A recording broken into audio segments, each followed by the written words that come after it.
होता है।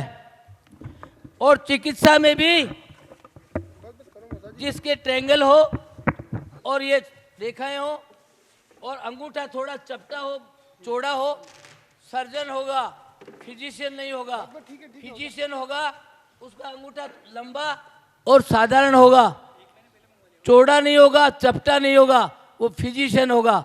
और जो बिल्डर हैं उनके हाथ में भी ये ट्रेंगल होगा, ये कंस्ट्रक्शन की रेखाएं भी हैं। जो रिसर्च करता है, डॉक्टर हैं, उनके हाथों में भी ये रिसर्च की रेखाएं हैं। जो केमिकल का काम करते हैं उनके भी ये रेखाएं होती है। इसलिए हाथ में ऐसा कोई सिंबल नहीं है जो व्यक्तित्व का प्रतीक नहीं हो। जिसके ये भाग्य रेखा से ये रेखा आकर भाग्य रेखा मिलती हो, चंद्र रेखा, ये लोकप्रियता की रेखा है। लिखा है मैंने, लोकप्रियता की रेखा। जो लोकप्रिय नहीं होगा वो नेता नहीं बनेगा, एमएलए एमपी नहीं बन सकता, मिनिस्टर नहीं बन सकता। ये लोकप्रियता की रेखा उनके हाथों में पाई जाती है। वही आदमी व्यक्तित्व से लोकप्रिय होकर के जनता में बड़ा चुनाव जीत के बड़ा ख्याति प्राप्त नेता और प्रसिद्धि प्राप्त कर सकता है। और देखिए जिनके हाथों में ये मस्तिष्क रेखा है, ये मस्तिष्क रेखा उर्वरता की प्रतीक है। कितना आदमी इंटेलिजेंट है, कैसा है, क्या है, सारा इंटेलिजेंसी का प्रतीक मस्तिष्क रेखा बताती है। मस्तिष्क रेखा जिस यथा नाम है तथा गुण है, जिस रेखा का जो नाम है उसका प्रतीक वो पूरा उसका ब्यौरा बताती है। इसलिए ऐसे ही अब आप देखिए, आइए, ये जो नौकरी करता है भले ही थोड़े दिन में सीखने के लिए करे, उसकी ये छोटी अंगुली जो कनिष्ठ अंगुली है उसका पहला पोरवा है, ये बड़ा होगा, वो सर्विस करता हुआ होगा। लेकिन अगर व्यापारी है तो उसका ये दूसरा पोरवा बड़ा होगा। और साथ में ये व्यापार रेखा भी दी हुई है, वो व्यापारी होगा जिसका ये दूसरा पोरवा बड़ा है, कनिष्ठिका का। और व्यापार रेखा खूब अच्छी बनी हुई है और ये रेखाएं भी है, वो बहुत बड़ा व्यापारी है। यहाँ अगर ट्रेंगल हो, यहाँ स्क्वायर हो, इसका मतलब है बहुत बड़ा व्यापार का मतलब है देश विदेश में करोड़ों अरबों का व्यापार हो, उसको ये सिंबल होता है। जिसका कनिष्ठिका का ये पोरवा बड़ा हो, जिसका कनिष्ठिका का ये पोरवा थोड़ा बड़ा हो, वो आदमी बहुत इंटेलिजेंट, आर्ग्यूमेंट में संप्रभु होता है, किसी से डिफीट नहीं खाता, किसी को बातचीत में किसी भी तरीके से जीतने नहीं देता। He know very well how to win, कैसे जीतना है, हार के पाले को वो जीत में बदल देता है। इसलिए ये पोरवा बड़ा होना अपने आप में काफ़ी मायना रखता है। और अब आप देखिए ये सूर्य की रेखा है।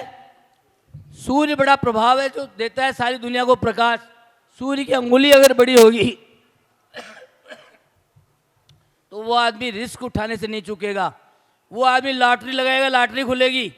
वो आदमी सट्टा लगाएगा, सट्टा, ये जो आप जितने भी तरह के व्यापार होते हैं सट्टे के, रिस्क उठाने में जो आदमी जिसकी सूर्य की अंगुली बड़ी होगी, लगभग मध्यमा के बराबर होगी, उस आदमी को सट्टे के व्यापार से हमेशा लाभ होता रहता है। इसलिए हाथ में ऐसा कोई सिंबल बाकी नहीं जो आप किसी भी चीज़ के बारे में पूछना चाहें वो इसमें इंडिकेट नहीं करता हो। ऐसे ही विवाह रेखा देखिए, बताइए, लिखी है। ये विवाह रेखाएं दो हैं।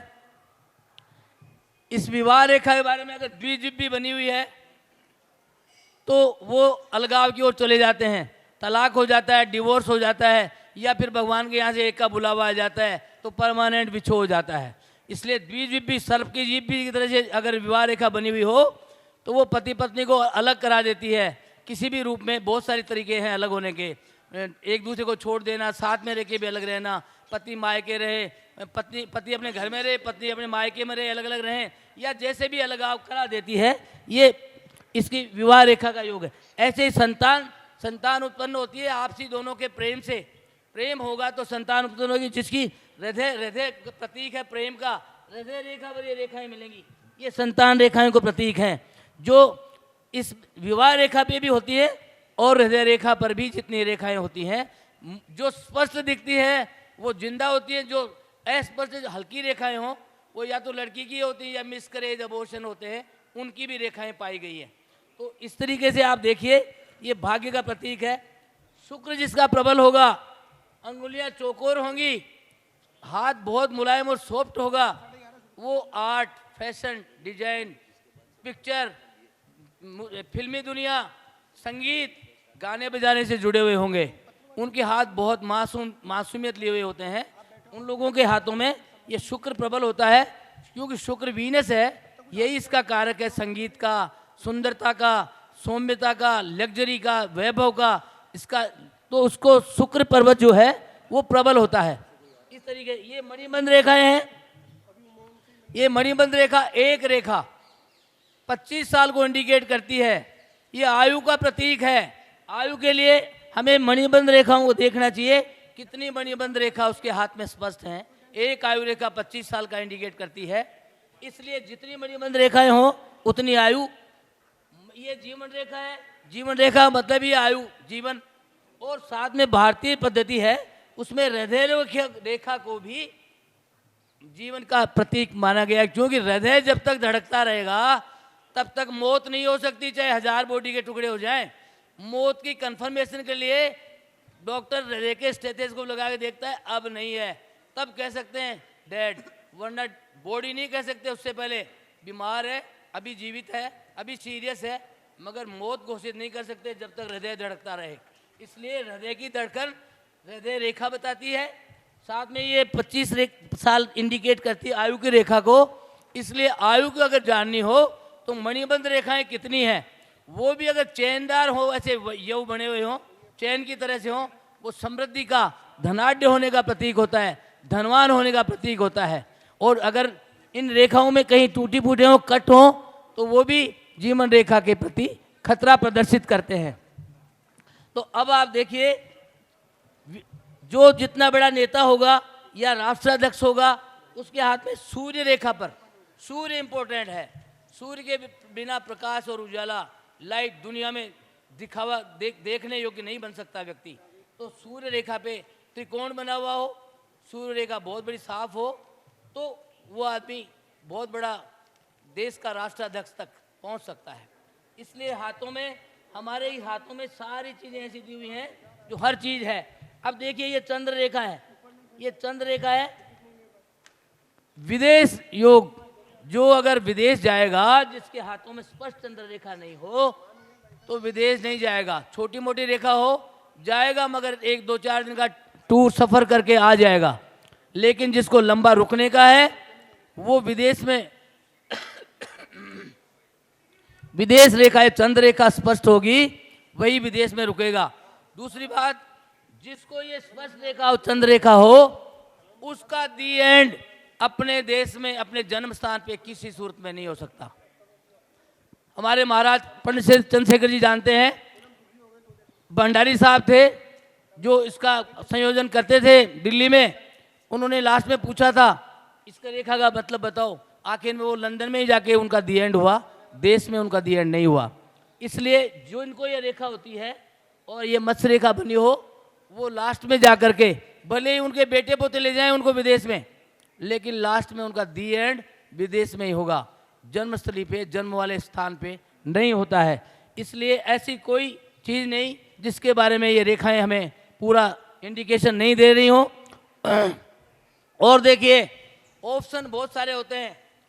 ये ट्रेंगल है, इलेक्ट्रिकल काम करने वाले का भी है, क्योंकि मंगल है, विद्युत का कारक है, मंगल भूमि का भी कारक है। ये ट्रेंगल है मिलिट्री में, आर्मी में भर्ती होने का, पुलिस में, सिक्योरिटी में जाने का। जो सिक्योरिटी, मिलिट्री, आर्मी, पुलिस में होगा, उसके हाथ में ये ट्रेंगल जरूर मिलेगा। ये ट्रेंगल नहीं होगा तो मिलिट्री, आर्मी, पुलिस, सिक्योरिटी में नहीं जा सकता। मैंने कितने लोगों को, दीपा जी सांसद थी वहाँ की, भरतपुर की, उनके साथ एक मंत्री जी थे, उन्होंने पूछा एक व्यक्ति के लिए कि इनको बताओ ये भर्ती होगा कि नहीं होगा। तो मैंने देखा है ट्रेंगल हाथ में था, मैंने कहा हो गया। 15 दिन बाद दोबारा मिले गणगौर होटल में, हाँ पंडित जी ये तो भर्ती हो गया। तो कहने का मतलब, ये ट्रेंगल ऐसा इंडिकेट करता है जिसके हाथ में ये हो सिक्योरिटी का, जमीन का, लैंड प्रॉपर्टी का, कंस्ट्रक्शन का ये ट्रेंगल हो, साथ में ये हो कंस्ट्रक्शन का, तो ये काम जो अवश्य करेगा। और अगर चिकित्सक होगा तो सर्जन होगा, क्योंकि मंगल कारक होगा। मंगल है खून का कारक, मंगल है ऑपरेशन का कारक। इसलिए ये ट्रेंगल होगा, अंगूठा चपटा होगा, ये रेखाएं होंगी तो सर्जन होगा, फिजिशियन नहीं होगा। और ये अगर ये ट्रेंगल है काश्तकार भी हो सकता है, खेती, हर जिसके 500 बीघा ज़मीन है वो अपनी खेती देखता है, उसके भी ये ट्रायंगल होगा। इसलिए अपनी अपनी जगह बहुत सारे सिंबल हाथों में पाए जाते हैं, जिसकी वजह से ऐसा कोई लक्षण नहीं है जो हाथों से हम ये नहीं जान सकें व्यक्तित्व के बारे में कि इस व्यक्ति का व्यक्तित्व कैसा होगा, भले ही व्यक्ति खुद हमारे सामने नहीं आए। कई बार मैं रोज़ यूजुअली करता हूँ, पाम प्रिंट मंगवा लेता हूँ, मोबाइल पे आ जाते हैं, ये हाथ के प्रिंट मोबाइल पे आ जाते हैं, उनको देख के ही मैं उनको प्रिडिक्शन भेजता हूँ। जन्मपत्री भी मंगवा लेता हूँ और जन्मपत्री भी मंगवा के साथ में पाम प्रिंट भी मंगवाता हूँ। जैसे बहुत सारा आजकल चल रहा है, कुछ चीज़ें तो ऐसी होती हैं जैसे हम खुद उसके कारक होते हैं हमारी लाइफ बिगाड़ने के। कुल्हाड़ी से पाएँ दुहे काटे और भगवान से करें भगवान बचाना। तो आजकल जो व्यक्तित्व जो अभी जो चल रहा है, रिसेंट में बदलाव जो चल रहा है, बहुत सारे कारणों का, खुद अपने हमारे हम संस्कारों को तोड़ रहे हैं, सात वचनों को नहीं मानते हैं, मोबाइल का दुष्प्रभाव है, संस्कृति का दुष्प्रभाव है, जो हम खुद अपनी लाइफ बिगाड़ रहे हैं, कैरियर बनाने के बहाने कैरियर बिगाड़ रहे हैं। लड़के लड़की टाइम पे शादियां नहीं कर रहे और बोलते हैं मोबाइल के कारण संबंध विच्छेद वाला पॉइंट जरूर बताना। अब आप मेरे को आदेश मिला है ऊपर कि मोबाइल के बारे में ज़रूर बोलें, तो आप जानते ही हो मोबाइल के क्या क्या कारनामे हैं। मोबाइल की जो बैक हिस्ट्री आती है, साथ में फाइल आती है, वही डिवोर्स का मुख्य कारक है। साथ में जो फाइल उसमें अटैच होके आती है ना, तो मेरे पास ऐसे रोज़ केस आपके पास भी आते होंगे, मैं कोई डिफरेंट नहीं हूँ, मैं तो आपके बीच की ये कड़ी हूँ कि मोबाइल की वजह से जो आजकल हो रहा है, वो सभी लोग इसमें कितनी बड़ी ज़बरदस्त शक्ति है मोबाइल के, जिसने फॉर्मेट किया इसको, ये कितना बड़ा गुण है। जंगल में बैठ के सत्ता चला ले, जेल में बैठ के राबड़ी देवी मोबाइल से राज चला ले, तो इसमें इतने गुण हैं। लेकिन दुर्गुण क्या क्या है वो भी आप देखिए। इसमें जितनी चीज़ें हैं वो नेगेटिव वाली अगर सारी पकड़ो तो सारी नेगेटिविटी इस मोबाइल की देन है। उसको ये सिंबल होता है, जिसका कनिष्ठिका का ये पोरवा बड़ा हो, जिसका कनिष्ठिका का ये पोरवा थोड़ा बड़ा हो वो आदमी बहुत इंटेलिजेंट, आर्ग्यूमेंट में संप्रभु होता है, किसी से डिफीट नहीं खाता, किसी को बातचीत में किसी भी तरीके से जीतने नहीं देता। He know very well how to win, कैसे जीतना है, हार के पाले को वो जीत में बदल देता है। इसलिए ये पोरवा बड़ा होना अपने आप में काफ़ी मायना रखता है। और अब आप देखिए, ये सूर्य की रेखा है, सूर्य बड़ा प्रभाव है जो देता है सारी दुनिया को प्रकाश। सूर्य की अंगुली अगर बड़ी होगी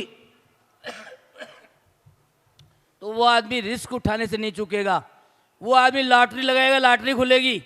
वो आदमी सट्टा लगाएगा, सट्टा, ये जो आप जितने भी तरह के व्यापार होते हैं सट्टे के, रिस्क उठाने में जो आदमी जिसकी सूर्य की अंगुली बड़ी होगी, लगभग मध्यमा के बराबर होगी, उस आदमी को सट्टे के व्यापार से हमेशा लाभ होता रहता है।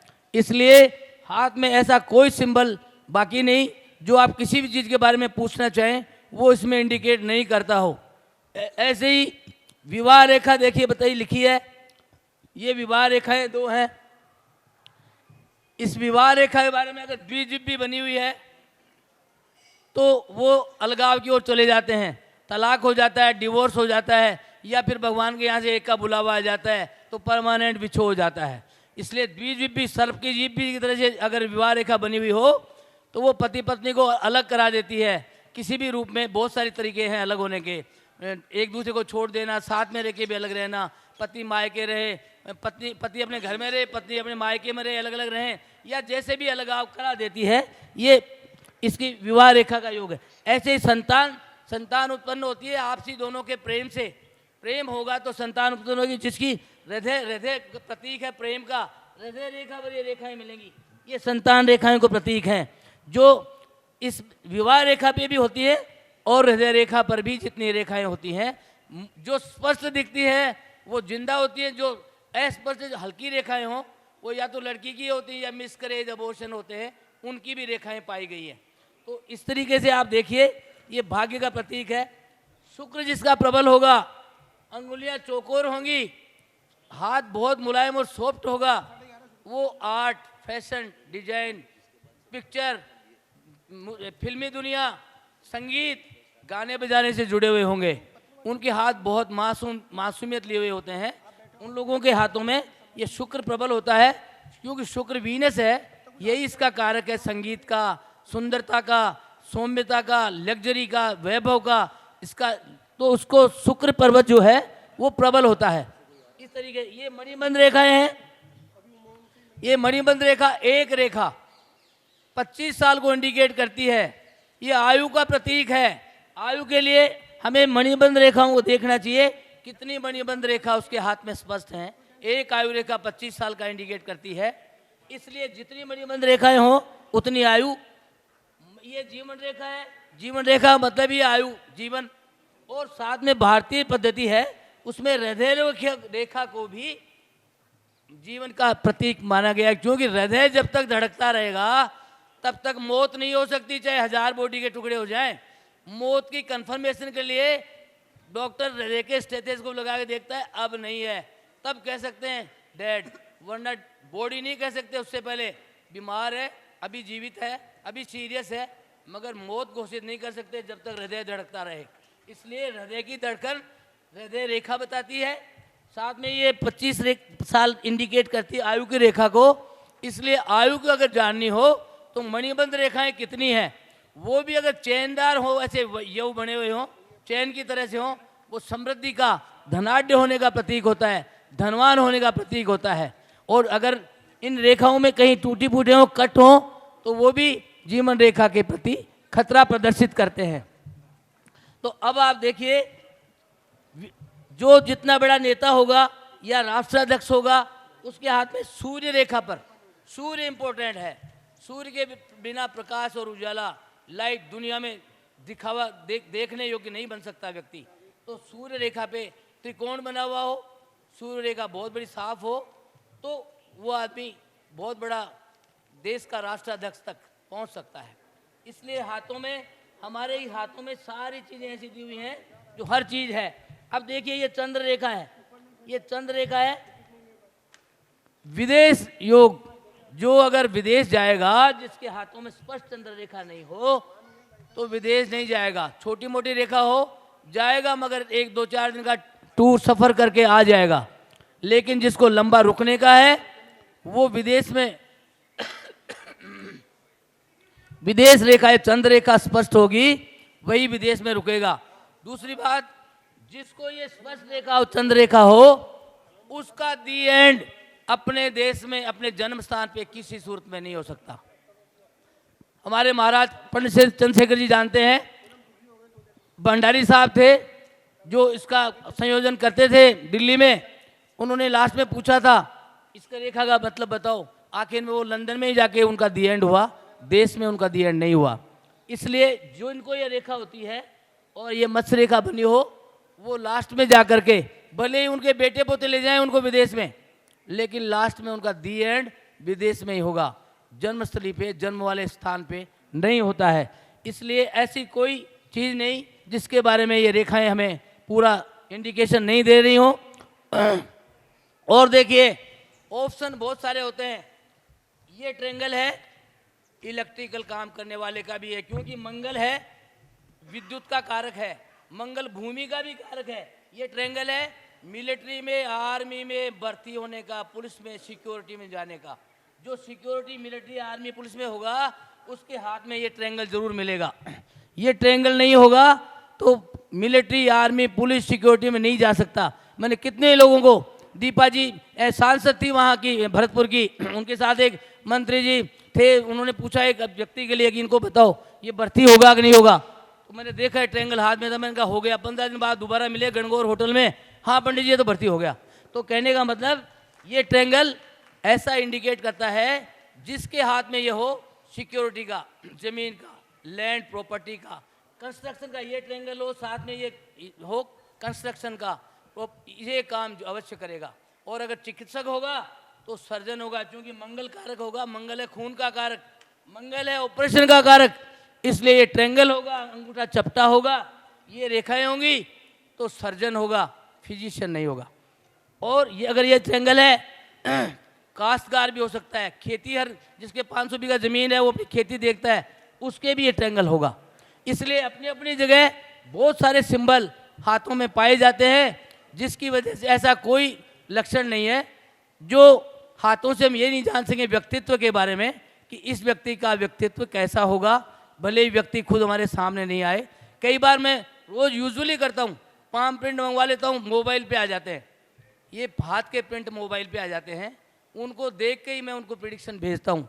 जन्मपत्री भी मंगवा लेता हूँ और जन्मपत्री भी मंगवा के साथ में पाम प्रिंट भी मंगवाता हूँ। जैसे बहुत सारा आजकल चल रहा है, कुछ चीज़ें तो ऐसी होती हैं जैसे हम खुद उसके कारक होते हैं हमारी लाइफ बिगाड़ने के। कुल्हाड़ी से पाएँ दुहे काटे और भगवान से करें भगवान बचाना। तो आजकल जो व्यक्तित्व जो अभी जो चल रहा है रिसेंट में बदलाव जो चल रहा है बहुत सारे कारणों का, खुद अपने हमारे हम संस्कारों को तोड़ रहे हैं, सात वचनों को नहीं मानते हैं, मोबाइल का दुष्प्रभाव है, संस्कृति का दुष्प्रभाव है, जो हम खुद अपनी लाइफ बिगाड़ रहे हैं, कैरियर बनाने के बहाने कैरियर बिगाड़ रहे हैं। लड़के लड़की टाइम पे शादियां नहीं कर रहे हैं और बोलते हैं मोबाइल के कारण संबंध विच्छेद वाला पॉइंट जरूर बताना। अब आप मेरे को आदेश मिला है ऊपर कि मोबाइल के बारे में ज़रूर बोलें, तो आप जानते ही हो मोबाइल के क्या क्या कारनामे हैं। मोबाइल की जो बैक हिस्ट्री आती है, साथ में फाइल आती है, वही डिवोर्स का मुख्य कारक है। साथ में जो फाइल उसमें अटैच होके आती है ना, तो मेरे पास ऐसे रोज़ केस आपके पास भी आते होंगे, मैं कोई डिफरेंट नहीं हूँ, मैं तो आपके बीच की ये कड़ी हूँ कि मोबाइल की वजह से जो आजकल हो रहा है वो सभी लोग इसमें कितनी बड़ी ज़बरदस्त शक्ति है मोबाइल के, जिसने फॉर्मेट किया इसको, ये कितना बड़ा गुण है। जंगल में बैठ के सत्ता चला ले, जेल में बैठ के राबड़ी देवी मोबाइल से राज चला ले, तो इसमें इतने गुण हैं। लेकिन दुर्गुण क्या क्या है वो भी आप देखिए। इसमें जितनी चीज़ें हैं वो नेगेटिव वाली अगर सारी पकड़ो तो सारी नेगेटिविटी इस मोबाइल की देन है। साड़ी है, साड़ी ही की साड़ी है कि नारी की साड़ी है, कुछ समझ में नहीं आ रहा कि क्या है। इसलिए भ्रांति अलंकार है, ये भ्रांति हो रही है कि मैं कैरियर बना रहा हूँ, कैरियर बना रही हूँ, माँ बाप को भी ठग रहे हैं, अभी नहीं, मैं अभी शादी नहीं करूँगा, अभी नहीं करूँगी, मैं कैरियर बना रही हूँ, मैं कैरियर बना रहा हूँ। और सही बात है, माँ बाप भी कहते हैं पंडित जी ये बच्चा 35 साल का बच्ची हो गई, क्या करें, शादी नहीं करते। मैंने कहा जी ये भ्रांति अलंकार में अटके हुए हैं। तो ये भ्रांति जो है, सस्पेंस जो है, ये पता ही नहीं बना रहा हूँ कि बर्बाद हो रहा हूँ, कौन जजमेंट करे, इसका भगवान ही मालिक है।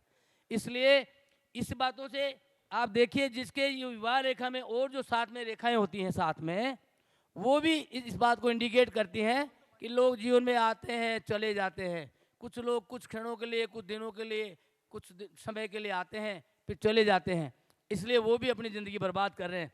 तो देखिए ये चंद्र रेखा है जो व्यापार का इंडिकेशन करती है।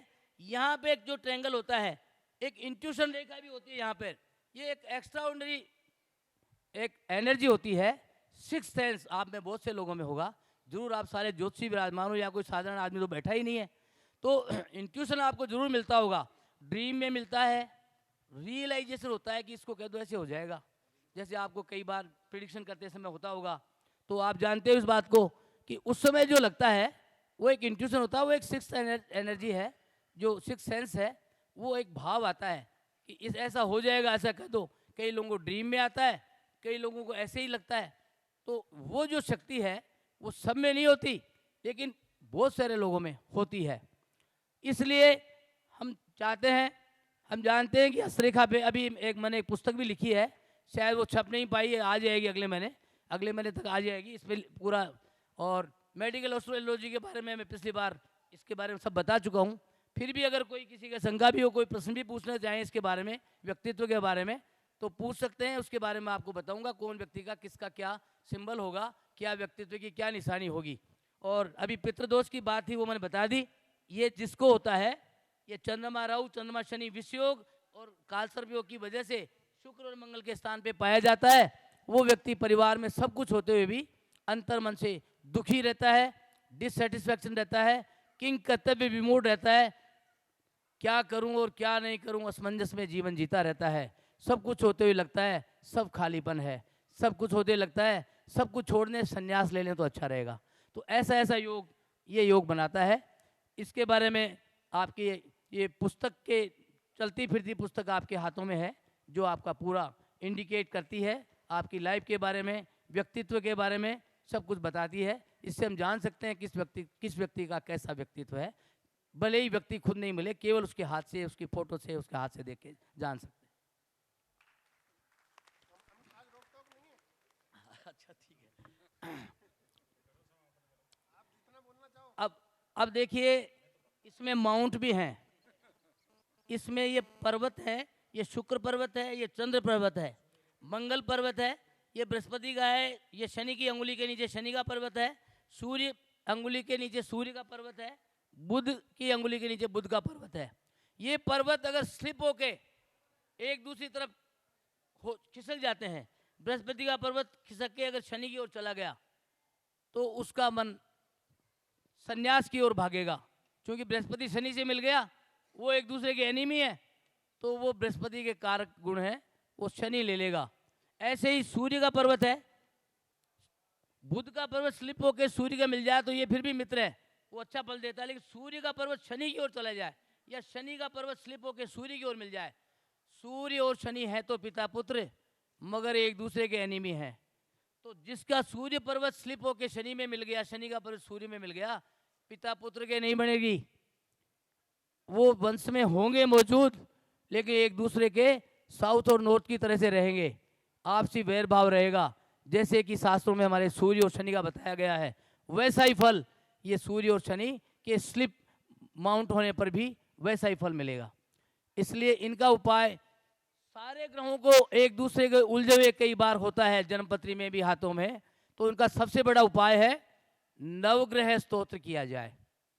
नवग्रह स्तोत्र, तो उससे क्या होगा, 9 ग्रहों का जो आप 9 मंत्र बोलेंगे, उससे बैलेंस बन जाएगा, सारे राजी हो जाएंगे। जैसे आप सामने बैठे, एक तो मैं ऐसे बोलूँ आप सबको नमन, और अभी एक एक का नाम बोलूँ, 3 का तो बोल दूँ, बाकी को छोड़ दूँ, तो बाकी क्या समझेंगे, हमको नहीं नमन कर रहे। तो वही वाली बात है, नवग्रह का स्तोत्र करिए। और फिर भी ज़्यादा कोई पीड़ित है, समस्त पाप नाशक स्तोत्र, आप भले गूगल पे बोलो, ये आ जाएगा, समस्त पाप नाशक स्तोत्र, इसका पाठ करें तो जो जन्म जन्मांतर के पूर्व जन्मों के किए हुए पाप हैं उनका भी समन होगा, उनका भी निराकरण निकलेगा। उसका स्तोत्र का पाठ करें आप, तो आपको जो कॉम्प्लिकेशन ऐसा है जिसका सारे उपाय करने के बाद भी नहीं हो रहा है, तो वो आप करें। ठीक है, हो गया। भी आप लोगों को बहुत बहुत शुभकामनाएं एक बार पुनः कि आपने बहुत अच्छी सेवा करी कल आम जनता की। अब अगले के लिए मैं प्रणय कुमार दास को बुलाना चाहूंगा पत्र वाचन के लिए। आपका पेंडिंग चल रहा है सर, आप आइए।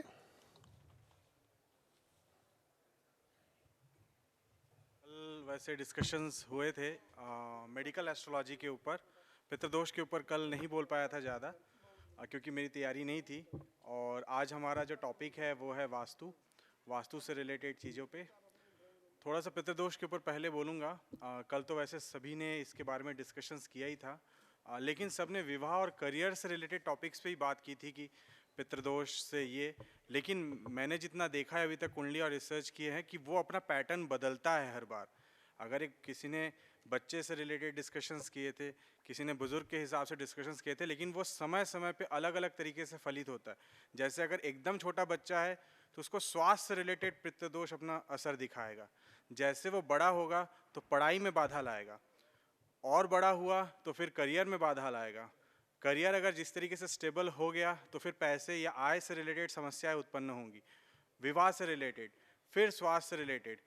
इस तरीके से वो अपना पैटर्न हर बार बदलेगा। अगर आपके कुंडली में पंचम अच्छा है तो हो सकता है ले देख के आप पढ़ाई अच्छे से कर लिए, पंचम भाव अगर ठीक है।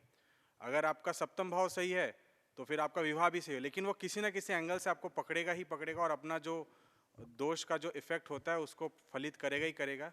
और कल मैंने बताया ही था कि हर किसी को इस चीज़ का ये भोगना ही है, इसका ऋण चुकाना ही है, तो समय समय पे इसका अनुष्ठान या यज्ञ जो होता है वो करते रहना है। आज का टॉपिक जो हमारा वो है वास्तु। वास्तु से वैसे तो सभी को पता है कि शिखी क्या है, वास्तु पुरुष क्या है, अंधकासुर कौन था, क्या हुआ किस तरीके से, तो इस पर नहीं जाऊंगा। मैं 2 ही पॉइंट पे, एक दक्षिण दिशा के ऊपर और एक उत्तर पूर्व दिशा के ऊपर बताऊंगा, वो भी छोटे से टॉपिक में। जैसे नॉर्थ ईस्ट को कहा गया जल का स्रोत, तो क्या ये हमारे यहीं पे ही लागू होगा, इंडिया पे या भारतवर्ष पे, या पूरा विश्व पे लागू होगा? तो इसको अगर हम 2 हिस्सों में अगर विश्व को बांटे तो उत्तरी गोलार्ध और दक्षिणी गोलार्ध। मैं हिस्ट्री और ज्योग्राफी का एक्चुअल लेक्चरर हूँ, यूपीएससी पीएससी में तो मैं उसी भाषा में ही डील करूँगा। तो northern hemisphere and southern hemisphere, जो नियम नॉर्दर्न हेमिस्फीयर में लागू होगा वो दक्षिण में नहीं होगा। जैसे हमारे यहाँ पे कहा जाता है कि दक्षिण के तरफ अगर सर दे के सोया जाए तो अच्छा रहता है, लेकिन ये उत्तरी गोलार्ध में फलित नहीं होगा, क्योंकि ध्रुव नॉर्थ पोल और साउथ पोल का असर रहेगा। जैसे अगर आप लोग सुनेंगे कि या देखे होंगे लंदन में जैसे जायंट व्हील है, एक बहुत बड़ा जो है जो उसको जो घूमता है जायंट व्हील ही कहते हैं, लेकिन अगर आप वही सिंगापुर में देखेंगे तो रिवर्स डायरेक्शन में, जिस डायरेक्शन में लंदन में वो घूम रहा है, सिंगापुर में उसका ठीक रिवर्स में रोटेट हो रहा है। तो ऐसे बहुत सारी चीज़, जो अगर नॉर्दर्न हेमिस्फीयर में कोई रहता है, उत्तरी गोलार्ध में रहता है, तो उसको हम ये सलाह नहीं देंगे कि आप जो है दक्षिण की तरफ सर रख के सोइए। वैसे ऑस्ट्रेलिया में अगर कोई रह रहा है, दक्षिणी गोलार्ध में रह रहा है, तो उसको हम उसका उल्टा कहेंगे। आते हैं अगर उत्तरी पूर्व में, तो जलीय क्षेत्र, तो जल का वहाँ पे इम्पोर्टेंस रहता है, वहाँ खुला रहना चाहिए। और एक बहुत बड़ा स्टेटमेंट कहना चाहूँगा, मैंने थोड़ा सा इसका जो कनेक्शन बकिंगम पैलेस, जो लंदन की क्वीन जहाँ रहती है, उनका ये देखा, तो अगर आप फोटोज़ वगैरह में देखेंगे तो वहाँ पे उनकी एक रेड आर्मी होती है, जो लाल कलर का वस्त्र पहन के खड़े रहते हैं, हथियार लिए, वो ठीक महल के दक्षिण भाव में ही खड़े रहते हैं। वो वहीं से जो सुरक्षा प्रदान करते हैं, वो महल के किसी दूसरे भाव पे खड़े नहीं रहते, जो महल का दक्षिण दिशा है वहीं पे खड़ा होते हैं। और ठीक बकिंगम पैलेस का जो उत्तर पूर्वी दिशा है, वहाँ पे जलीय क्षेत्र भी बना है, एक फाउंटेन बना है पानी के हिसाब से। तो ये इत्तेफाक नहीं हो सकता। रिवर थेम्स जो लंदन के बीच से जाता है, वहाँ हमें राहु के यंत्र मिले हैं जल में। आप लोग गूगल में सर्च कीजिएगा, रिसेंटली वहाँ पे जो पुरातत्व विभाग है उस देश का, उन्होंने वहाँ खुदाई की, उनको मिला, तो बहुत सारे स्क्वायर ब्लॉक्स मिले हैं और उसमें राहु का यंत्र बना हुआ है। तो ये सब हमारे ही देश से लिया गया है, कॉपी किया गया है। और वहाँ के म्यूजियम में भी एक राहु देवता का मूर्ति है, जो चंद्र को, अर्ध चंद्र को ऐसा पकड़े हुए हैं, आधा इस तरफ आधा इस तरफ, क्रिसेंट फॉर्म में, जिसको हम लोग भगवान शिव के जो माथे पे रहते उसी एंगल से, और उसके बीच में वो कहीं छुपे हुए हैं। तो वो उस मूर्ति में ये दर्शाया जा रहा है। तो ये मूर्ति भी हमारे देश से ही लेके गए हैं, वो अपने म्यूजियम में रखे हैं। तो हर एक चीज़ का वास्तु का असर रहता है, हर एक चीज़ अप्लाई करते हैं, और अगर नहीं हो रहा है तो उसका खुद का भाग्य है, वो अपने आप वास्तु फलित होगा। जब जिसका समय जैसा रहेगा वो अपने आप सही वास्तु में आ जाएगा, और जिसका समय बुरा चलेगा वो अपने आप नेगेटिव वास्तु में चला जाएगा, क्योंकि मनुष्य का अपना खुद का कर्म है और उसका भोग है, और प्रकृति अपना रास्ता बना ही लेती है, और नियति भी अपना निर्माण स्वयं करती है। तो उसको अपना प्रारब्ध और संचित दोनों भोगना ही पड़ेगा। धन्यवाद। त्रिपाठी जी को बुलाना चाहूँगा, आप बोलना चाहते हैं? मोबाइल आपके। विद्वानों को प्रणाम। वास्तु के टॉपिक में मैं खाली 2 पॉइंट भी बता रहा हूँ। कहते हैं कि उत्तर और दक्षिण, ये दोनों हमेशा कोने मकान के साफ सुथरे होने चाहिए। जो दक्षिण कोने में अगर किसी के, मैंने अधिकतर कम से कम 100 मकान देखे हुए उदयपुर में, जिनका दक्षिण कोने में अगर टॉयलेट है या नल, बोरिंग है, कुआं है, खड्डा है, सेप्टी टैंक है, वो प्राणी बीमारी से ग्रस्त हैं 100%, उसकी उन्नति नहीं हुई है। और ईशान कोण में जिसके टॉयलेट हैं, उसके परिवार में भी कम आयु में लोग चले गए हैं, उनकी प्रोग्रेस नहीं हुई। दोनों पे घर पे जाके मैंने प्रैक्टिकल देखा हुआ है, वाकई में 100% ये दोनों कभी जीवन में, कभी मकान बनाओ तो ईशान और नैऋत्य कोण साफ सुथरा रखना चाहिए, कभी टॉयलेट नहीं बनाना चाहिए। दूसरा है उत्तर और पूर्व के, उत्तर और पश्चिम का वायु कोण आता है, कुबेर देवता वास होते हैं, वहाँ कभी भी भूल के भी टॉयलेट नहीं होना चाहिए। मकान का सेंटर देखें, उत्तर दिशा के सेंटर में अगर आपका टॉयलेट है, जहाँ दरवाज़ा लगता है, अगर उस जगह कुबेर का वास है और उस जगह आपने बना दिया टॉयलेट, वो बोले कितना भी करोड़पति होगा, धीरे धीरे 10 साल 5 साल में उसकी डाउन हो जाएगा, ग्राफ नीचे हो जाएगा। तो ये मैंने प्रैक्टिकल देखा। तीसरा एक देखा है अग्निकोण का। अग्निकोण में अगर कोई भी सिर लगा के सोता है, तो मैंने लगभग 80% कैंसर रोग देखे हुए हैं। अग्निकोण में कभी भी सिर लगा के नहीं सोना चाहिए, अग्निकोण पे नहीं सोना चाहिए। उनकी आयु देखी हुई, उनकी बीमारी देखी हुई, कैंसर पीड़ित अग्निकोण से उत्पन्न होता है। तो अधिकतर वास्तु का मैंने इन चारों कोणों पे विशेष शॉर्ट स्वीट देखा है, प्रैक्टिकल देखा है, पेशेंट से वार्तालाप की हुई हैं। जो अच्छे करोड़पति थे वो भी रोडपति हो गए हैं, और जिन्होंने वास्तु के हिसाब से चलें वो धीरे धीरे कछुए की तरह बढ़ते गए हैं। दूसरा पॉइंट बताता हूँ कि जब नीम का मुहूर्त करते हैं वास्तु में, तो 5 चीज़ें रखते हैं, मछली, नाग, कछुआ, स्वास्तिक, ये चीज़ें रखते हैं। इसकी बहुत अच्छी लॉजिक होती है। अगर आपने पृथ्वी का चांदी का धातु रख दिया, जिस कोने पे पाया था उसमें अंदर रख दिया, और कलश रखा है, तो कहते हैं कि उसका स्थिर पॉइंट अच्छा हो जाता है। स्वास्तिक यानी पृथ्वी गणपति के एक स्वास्तिक रखते हैं चांदी का, रिद्धि सिद्धि का वास होता है। आपने मछली रखा है तो उस घर में रहने वाला का मन पवित्र होता है। ये नींव में रखने वाले तत्व की अच्छी लॉजिक होती है कि रहने वाले का मन पवित्र होना चाहिए, छल कपट नहीं हो। मछली का लॉजिक ही यही है। कछुआ रखते हैं कि आदमी को कछुए की चाल से प्रोग्रेस होनी चाहिए। मकान एक दिन नहीं बनता है, धीरे धीरे बनता है, तो धीरे धीरे बनता है तो मकान बहुत अच्छा बनता है। तो कछुआ अंदर रखने का लॉजिक भी यही है। तथा उसमें राई डाली जाती है, पीली राई, ताकि उस मकान में कोई बाधा नहीं आवे। एक पारा भी रखा जाता है। पारा सुख शांति का समृद्ध होता है, घर वाले को क्रोध नहीं आए। अगर पारे की लिक्विड 2 बूंद अंदर रख जाए नींव में, मकान में ठंडक रहेगी, घर मालिक को भी ठंडकता रहेगी, क्रोध नहीं आता है, पति पत्नी में झगड़ा नहीं होता है। पारे की लॉजिक भी बहुत अच्छी होती है। तीसरा, बड़ की जड़ रखा जाता है। बड़ की जड़ रखने से भी आदमी की कहते हैं सबसे बड़ा वृक्ष होता है, बड़ का वृक्ष होता है। गंभीर गेरे पेटे जो ऐसे तत्व नींव में रखे जाते हैं उसकी लॉजिक बहुत अच्छी होती है। उसका विकास बाद में पता लगता है कि मैंने ये चीज़ें रखी, वाकई में मैं समृद्धिशाली हूँ। तो यानी नींव में रखने के तत्व का लॉजिक भी बहुत अच्छा मिलता है। वास्तु कोण में जो अधिकतर मेन मालिक को दक्षिण कोण में जो बेड साइन होता है तो उसमें भूल के भी नैऋत्य कोण में टॉयलेट नहीं रखना चाहिए।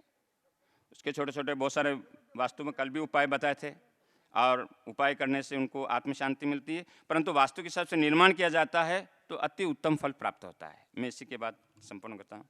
जय। तो उदयपुर से स्थानीय ज्योतिर्विद है सर, आप मंच पे पधारे।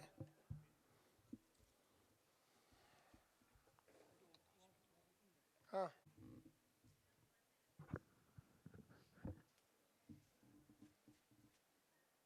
सम्मानीय मंच,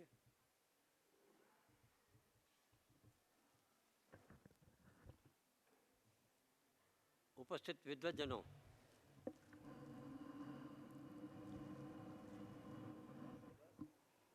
आप सबके मध्य मुझे ज्योतिष पर बोलने के लिए अवसर प्राप्त हुआ है, इसके लिए मैं आभार प्रकट करता हूँ।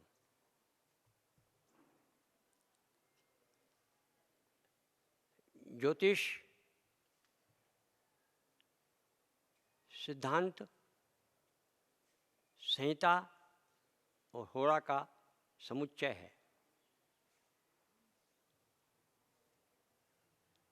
प्रारंभिक काल से लेकर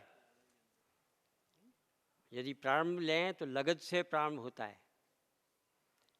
हमारे सबसे पूर्व सबसे प्राचीनतम जो मिलते हैं लगध ऋषि, वहाँ से हमारा ज्योतिष का प्रारंभ मिलता है। फिर वैदिक काल मिलता है, वैदिक काल के पश्चात सिद्धांत काल आता है, वेदांत आता है, फिर सिद्धांत आता है। परिवर्तन की लंबी श्रृंखला है। अब इस श्रृंखला में सबसे पहले महाभारत में वर्णन आता है जो वास्तु से भी जुड़ा हुआ है और ज्योतिष के फलादेश से भी जुड़ा हुआ है।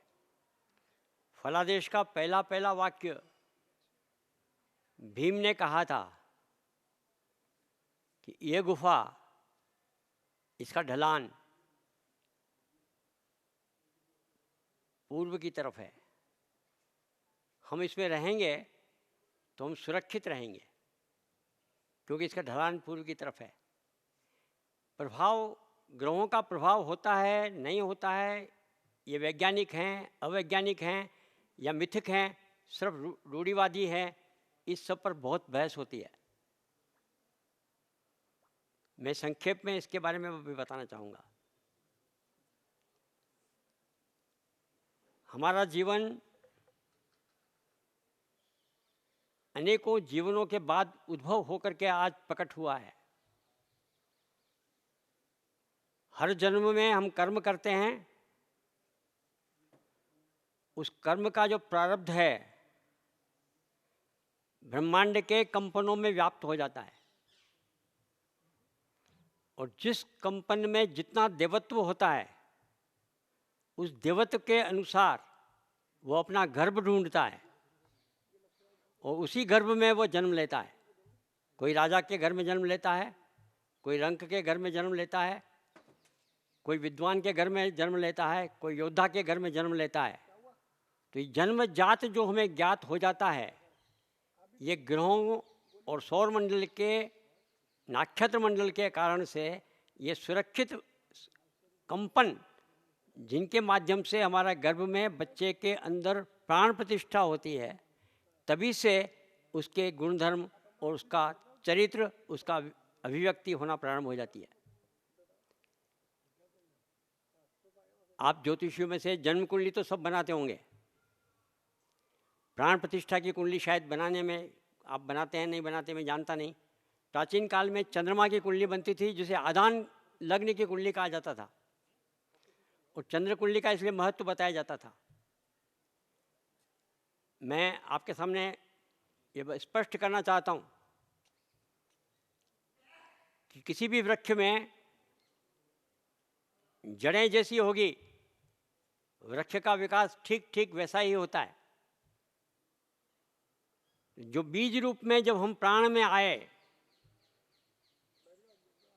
और ज्योतिष ने ये सिद्ध कर दिया है कि हम प्राण में जब आते हैं वो हमारे कंसेप्शन से या संभोग से नहीं, चंद्रमा के नियमों के आधार पर आते हैं। बहुत स्पष्ट रूप से सिद्ध किया हुआ है। उस समय जो ग्रह गोचर होते हैं उनके कंपनों के कारण से जो अभिव्यक्ति हमारे अंदर प्रस्फुटित हो जाती है, जिसको हम सहज बोलते हैं, जन्म से ही प्राप्त हो, सहज जन्म से प्राप्त हो जाता है। तो जन्म के पहले हमारे अंदर वो गुण आ जाते हैं, और वो गुण हमको जन्म प्राप्त होने के बाद वो प्रकट होते हैं। जन्म कुंडली के पहले प्राण प्रतिष्ठा की कुंडली देखना बहुत आवश्यक है। मेरे विचार से यदि मैं प्राण प्रतिष्ठा, जन्म कुंडली और गोचर ग्रहों के प्रभावों का अनुपात बताना चाहूँ तो प्राण प्रतिष्ठा की कुंडली का प्रभाव 60% होता है, जो साधारणतः ज्योतिषी नहीं बनाता। जन्म कुंडली का प्रभाव 30% होता है, और गोचर ग्रहों का प्रभाव 10% होता है। अब जन्म, आजकल जन्म का मतलब सिजेरियन हो गया, तो सिजेरियन जन्म जन्म नहीं है। सिजेरियन जन्म का प्रभाव 15% ही रहेगा, क्योंकि नेचुरल नहीं है। तो नेचुरल जन्म कब होता है और सिजेरियन कब होता है, ये भी समझना आवश्यक है। काल और परिस्थिति के हिसाब से ज्योतिष को परिवर्तनशील होना चाहिए। जो चीज़ पुस्तकों में लिखी हुई है वह हमारे नींव हैं। उन पुस्तकों से जब तक हम आगे नहीं जाएंगे, ज्योतिष वृद्धि नहीं कर सकता। ज्योतिष की वृद्धि के लिए ये आवश्यक है कि हम ज्योतिष के जो नियम हैं, उनके जो अवधारणाएं हैं, उन अवधारणाओं को स्पष्ट रूप से सिद्ध करें और देखें। ये तो मैंने सबको सुना है, मैंने ऐसा बताया ऐसा हो गया। तो ऐसा कोई नहीं बताता कि मैंने ये बताया और नहीं हुआ, और नहीं हुआ तो क्यों नहीं हुआ, इस पर विवेचन जरूरी है। मैंने बताया था लेकिन नहीं हुआ, नहीं हुआ कारण मैं जानता हूँ, मैंने मेरे कारण ढूंढे थे, वो कारण गलत हो सकते हैं, नए कारण ढूंढने होंगे। तो कार्य कारण विवेचना यदि ज्योतिष में नहीं है तो ज्योतिष की विवेचना मात्र रूढ़िवादी रह जाएगा, हमारे कथन मात्र रह जाएंगे। कहने को हम बता देंगे भाई ये प्रधानमंत्री बनेगा, ये मुख्यमंत्री बनेगा, ऐसा बनेगा, ये साधारण बनेगा, शनि चल रहा है ऐसे साधारण व्यक्तित्व बनेगा। ये बातें वास्तव में कितना इफेक्ट करती हैं, इसका अध्ययन करना, अनुसंधान करना ज्योतिष की आज परम आवश्यकता है। मुझे विषय के लिए समय बहुत कम दिया है, तो मैं बहुत बड़ा विषय नहीं लेने वाला। मैं सिर्फ इतना ही चाहता हूँ कि हर ज्योतिषी जो भी काम कर रहा है उस काम को प्रतिष्ठित करे, उसको सिद्ध करे, प्रमाण सहित उससे सिद्ध करे कि मैं ये जो कर रहा हूँ। अभी हमारे सुरेश जी बैठे हैं, इन्होंने विवाह पर एक काम किया कि विवाह कैसे निकाला जाए, विवाह की तिथि कौन सी होगी। साधारणतया विवाह की तिथि के लिए हम दशा अंतरदशा देखते हैं, सप्तम भाव देखते हैं, पर इन्होंने जो विधि बनाई बहुत बहुत उत्कृष्ट विधि है। बिना दशा अंतरदशा के सप्तम भाव, लग्न, सप्तम पर देखने वाले ग्रहों की दृष्टि, सप्तम में गोचर में ग्रह आने वाले, गोचर ग्रह में शनि का प्रभाव सबसे पहले बताया उन्होंने। उसके बाद शनि का क्षेत्र 2.5 साल का होता है, उसके अंदर गुरु का देखा उन्होंने, वो गुरु होता है 1 वर्ष का। उसके अंदर गुरु का जो नवमांश है वो 40 दिन का आता है। उस 40 दिन के अंदर विवाह को स्पष्ट रूप से इन्होंने सिद्ध किया और 80% लोगों में वो सिद्ध हुआ। तो ऐसी चीज़ें जब स्पष्ट रूप से सामने आएंगी तो निश्चित रूप से समझिए कि ज्योतिष का विकास होगा। आप सब विद्वत जन हैं और मैं जानता हूँ आप सब अपने अपने क्षेत्र में काम कर रहे हैं। शिरोधार्य काम करते रहिए, हम चलते रहेंगे तो जंगल में भी पगडंडी बनेगी। रास्ता नहीं है वहाँ रास्ता बनेगा, आज जो रास्ता नहीं है वो कल राजमार्ग बनेगा। बस काम इतना ही करना है कि हम सब लगे रहें और सच्चे मन से लगें, निष्ठा से लगें, प्रामाणिकता से लगें, तो ज्योतिष का उद्धार होगा और ये संस्था संसार भर में एक प्रतिष्ठा प्राप्त करेगी। इससे अधिक मैं कहना नहीं चाहता। नमस्कार। बहुत धन्यवाद सर। सुरेश जी और कोई? हाँ?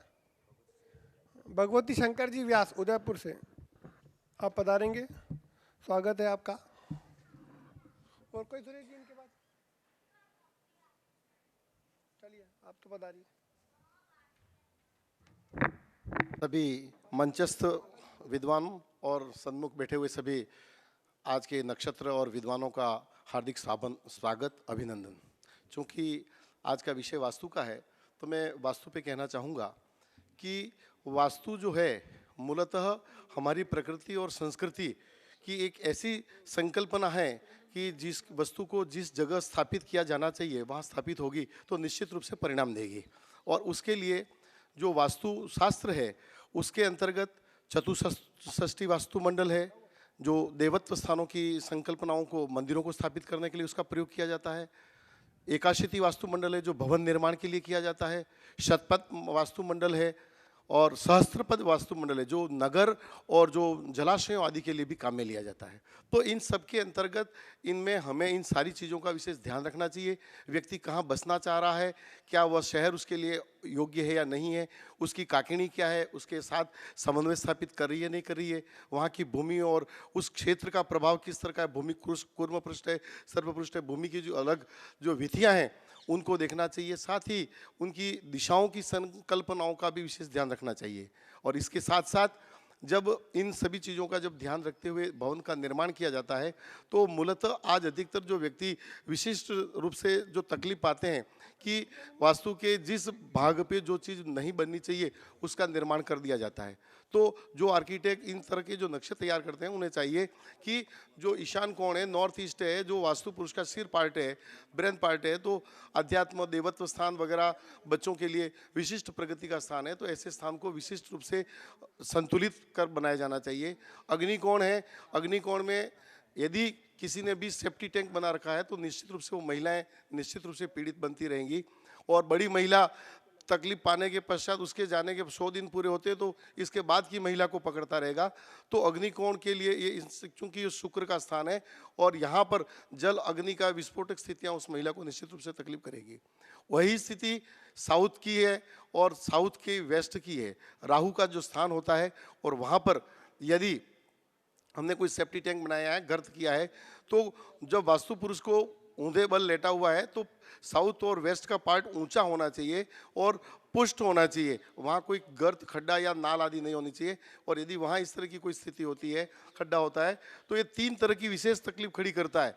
सबसे पहले बच्चों के संस्कार बिगड़ेंगे, अंतरजातीय विवाह होंगे, और दूसरा व्यक्ति निरंतर कोर्ट कचहरी के चक्करों से ऊंचा नहीं आएगा। ये इसकी महत्वपूर्ण बात है। और तीसरी स्थिति इसमें जो बनती है कि वो व्यक्ति कोर्ट कचहरी के साथ में, संतानों के साथ में कर्ज के अंदर विशेष रूप से डूब जाता है। तो उस भाव का भी हमें विशेष ध्यान रखना चाहिए। चूँकि प्रत्येक दिशा के लिए एक महत्वपूर्ण बात बताई गई है कि द्वार यदि आपका सशक्त है तो वास्तु के सारे दोष समाप्त हो जाते हैं। तो पूर्वाभिमुख यदि मकान है तो आपको इंद्र और जयंत नाम के जो देवता हैं 2 खंड छोड़ करके अगले 2 खंड के अंदर आप यदि भवन निर्माण में यदि इंद्र और जयंत नाम के देवताओं में यदि द्वार निर्माण करते हैं तो निश्चित रूप से आपको बहुत ही अच्छी प्रगति, यश, प्रतिष्ठा, धन, वैभव देंगे। ठीक उसी तरह से सभी दिशाओं का क्रम है।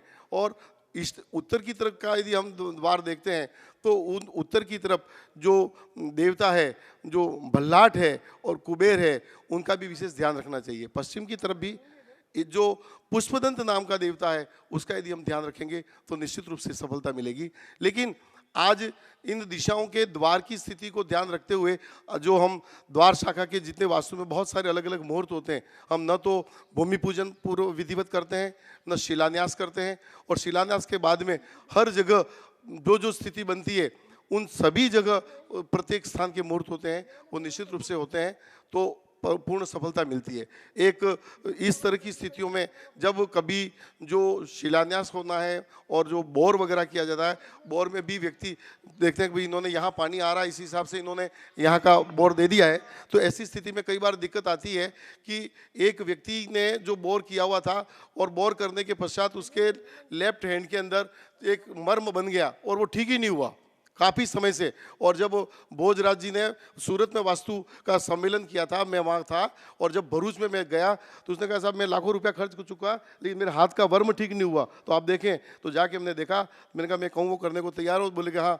मेरे को आप रेती मंगवाइए और इस बोर में से मोटर वगैरह बाहर निकाले, इसको भर दीजिए, और भर दी और 3 दिन में ठीक हो गया। क्योंकि वो वास्तु के लेफ्ट हैंड के कोहनी के पास के मर्म में जो देवता स्थापित है उसके ऊपर वो बोर हो गया था। तो हम वास्तुशास्त्र इस बात का भी विशेष ध्यान रखें कि कौन सी चीज़ किस जगह होनी चाहिए और कौन सा देवता कहाँ बैठा हुआ है। ब्रह्मस्थान का विशेष ध्यान रखा जाए, ब्रह्मस्थान बहुत गहरा भी नहीं हो और इसके ऊपर किसी भी प्रकार का स्तंभ आदि नहीं हो जिससे कि वो स्थिति को खराब करे। आज की तारीख बच्चों की जो स्थितियां बिगड़ रही हैं शिक्षा दीक्षा की स्थिति से, जैसे कि हमारे पूर्व जो गुरुजी ने हस्तरेखा के माध्यम से बताया, वही चीज़ मैं भी आपको बताना चाहूँगा कि बच्चों की स्थिति को ठीक रखना है तो हमें नॉर्थ ईस्ट को बहुत पावरफुल रखना पड़ेगा और साउथ वेस्ट को भी ठीक रखना पड़ेगा, क्योंकि राहु के प्रभाव से ईस्ट वास्तु में बैलेंस चलता है और जहाँ बैलेंस बिगड़ा नहीं कि वहाँ वास्तु की स्थिति बिगड़ जाती है।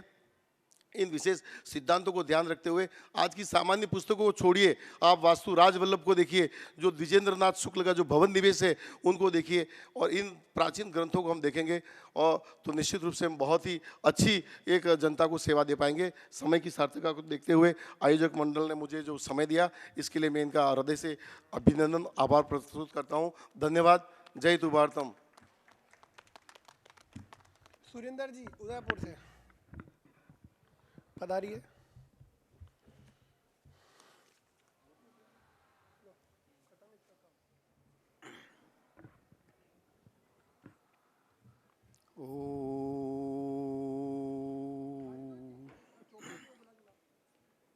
हिंदुआ सूर्य मेवाड़ धरा पर जयपुर और राजमहल के श्री सानिध्य में मंच पर विराजित संपूर्ण विद्वान मंडली और सम्मुख उपस्थित संपूर्ण विद्वान मंडली को साष्टांग प्रणाम।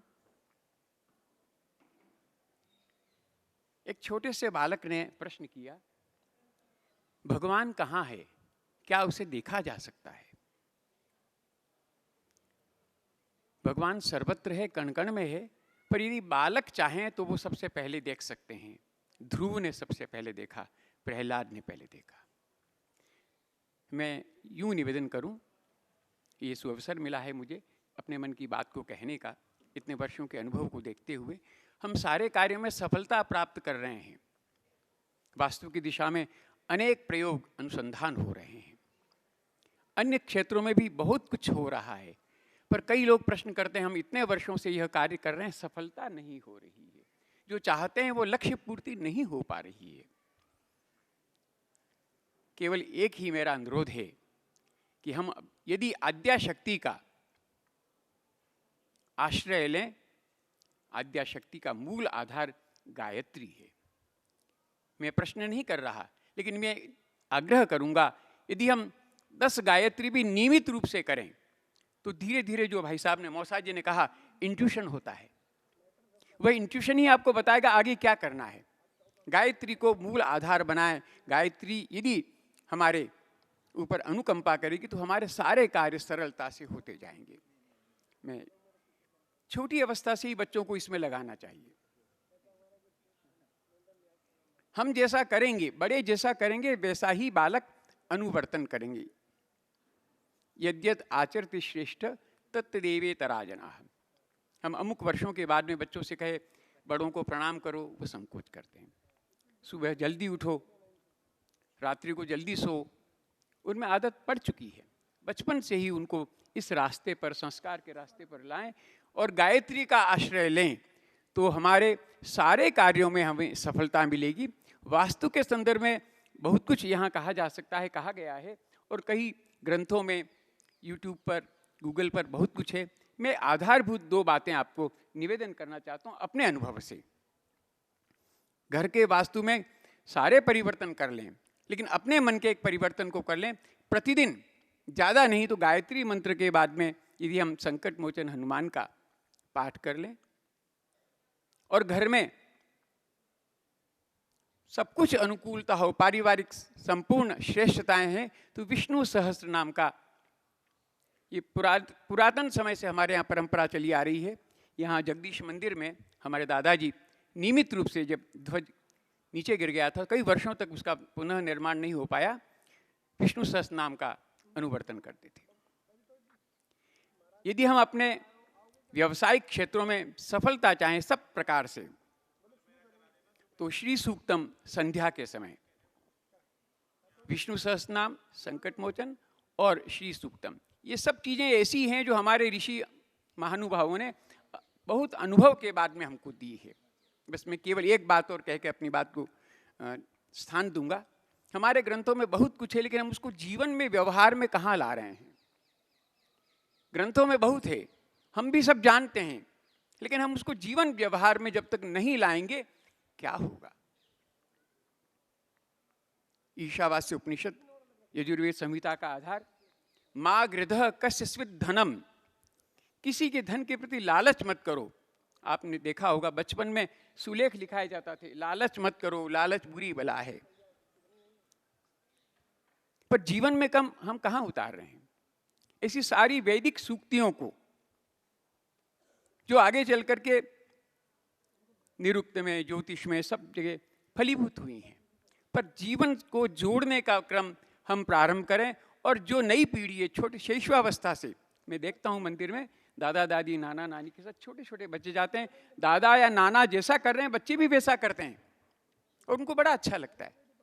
तो बचपन से हम इन संस्कारों को स्थापित करें, तो यह मेवाड़ धरा का जो भाई श्री रवि जी ने और आदरणीय चंद्रशेखर जी साहब ने एक सूत्रपात किया है, मेवाड़ विजय पंचांग का पुनः प्रकाशन हो रहा है और लोक कल्याण हो रहा है। मैं प्रभु से यही प्रार्थना करूं, मेवाड़ के 4 धाम इसकी ऊर्जा को ग्रहण करके भारत के 4 धाम सबको यशस्वी बनाए।